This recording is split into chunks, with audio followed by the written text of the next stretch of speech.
this point we're going to make marks on here as to where we're going to cut to get this dust cap, the back part of this headlight, off. My suggestion for cutting tools: get a sheetrock knife, some propane torch. You can heat this up, and then you can cut it by melting it.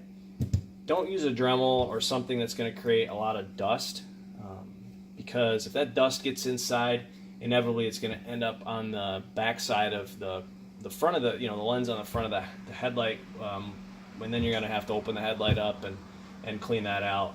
So to avoid that, it's slower, but use something like that method. So we want to give ourselves as much room as we can when we are to work with. So my suggestion is use these fins here as your cutting guides for this side. Okay. You can use tape if you want. The fins up here work too.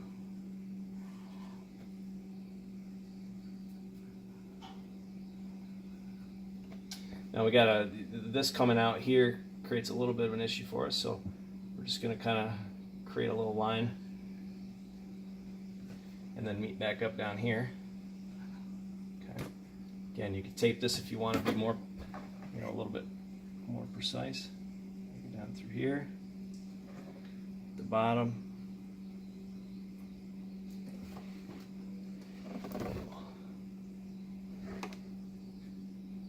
Go there. We're going to come down.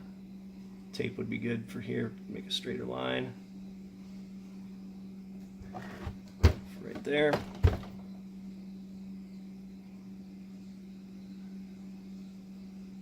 little diagonal to meet up over here.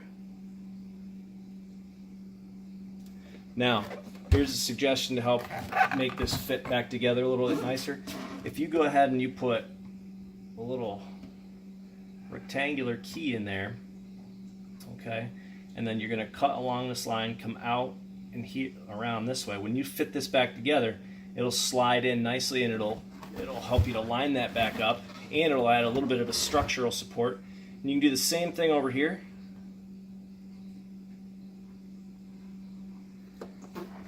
Okay, and you could do it up here too if you want, but those two on the side should be plenty. And again, if you want, you can go ahead and put some tape on here to help create those lines, make sure they're nice and straight. The more time you take in this, and the more accurate you do, the better outcome you're going to get.